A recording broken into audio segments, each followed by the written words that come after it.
Want to get this briefing by email? Here's the sign up. Good evening. Here's the latest. Thomas Moneta for the New York Times. 1.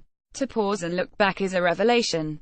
See the photos that our editors chose for the year in pictures, including the image above, of Rohingya refugees fleeing Myanmar. It's a cliché to remark that the time has moved quickly and slowly all at once, our writer Amanda Hess says in an accompanying essay.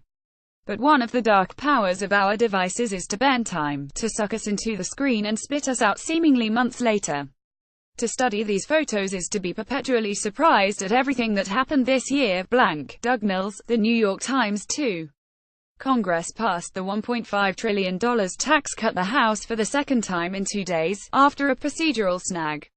It's on its way to President Trump's desk, and he celebrated its passage at the White House. Above. The measure is the biggest overhaul of the tax code in a generation, and Democrats vowed to use it as a cudgel in the 2018 midterm elections. Republicans say the bill's results will make it popular. The measure also eliminates the Affordable Care Act's rule that most people have health insurance or pay a penalty. We discussed the idea's Republican, conservative origins, and what the change will mean on the daily. Blank. Audit Balilti, Associated Press. 3. At a cabinet meeting, President Trump threatened to cut aid to any country that votes in favor of a resolution at the UN General Assembly denouncing his decision to recognize Jerusalem as Israel's capital. It's difficult to see how Mr. Trump could deliver on his threat, since it could involve cutting off aid to a number of strategic allies, including Egypt. The vote comes Thursday. Blank. Ken Lambert, Associated Press. 4. Cardinal Bernard Law, who resigned as Archbishop of Boston in 2002 amid the pedophile priest scandal seen in the film Spotlight, died in Rome. He was 86. His funeral will be held in St. Peter's Basilica on Thursday. In his long career, he had campaigned for civil rights and social justice, defended church orthodoxy and become a friend of presidents, the Pope and other powerful figures. But his stature was shattered by revelations that he had protected child molesters for years. Blank. Manu Fernandez, Associated Press. 5.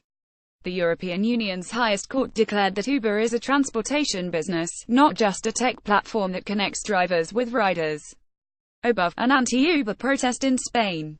The ruling is a blow to Uber, which must now abide by the same rules as taxi companies. And it could have big ramifications for other tech companies benefiting from the gig economy, built on freelance, short-term workers. Blank. Houston Cofield for the New York Times. 6.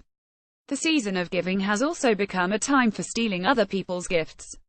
The rise in online shopping means bonanzas for porch pirates, who help themselves to boxes left outside homes. People are using surveillance technology to thwart thieves, and social media to shame them. Blank. Vincent Tullo for the New York Times. 7. When the Winklevoss twins invested their Facebook settlement in Bitcoin, many snickered. But the soaring value of Bitcoin is giving the entrepreneur brothers a moment of vindication. Their stockpile is now worth $1.3 billion. Blank. The New York Times. 8. It was just another day in the recording studio. That was the key to writing Ed Sheeran's Shape of You, the runaway hit that topped Billboard's year-end singles chart and has become the most played track ever on Spotify, with more than 1.5 billion streams. In this video, Mr. Sheeran and his writing mates explain how they crafted the tune in just 90 minutes. And he sheepishly admits he had no idea it was anything special. Blank. Robert Simon, NASA. 9. Thursday is the solstice, the shortest day of winter in the northern hemisphere and the longest day of summer in the southern. In New York City, the sun will be in the sky for just over 9 hours. Starting Friday, the days will start to get longer once again. Here's more about how it works, and why humans might not exist without it. Blank. 10. Finally, the latest episode in our video series Dance in the Real World takes you inside the voguing scene in New York City. Above. And late-night hosts had a lot to say about the tax bill. Jimmy Fallon noted a report that found many Americans would end up paying more in taxes by 2027. Trump said it's payback for the majority of Americans who voted for Hillary Clinton. He joked, "Have a great night. Blank. Your evening briefing is posted at 6 p.m. Eastern. And don't miss your morning briefing, posted weekdays at 6 a.m. Eastern, and your weekend briefing, posted at 6 a.m. Sundays. Want to catch up on past briefings? You can browse them here.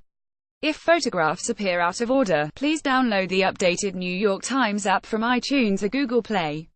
What did you like? What do you want to see here? Let us know at briefing@nighttimes.com.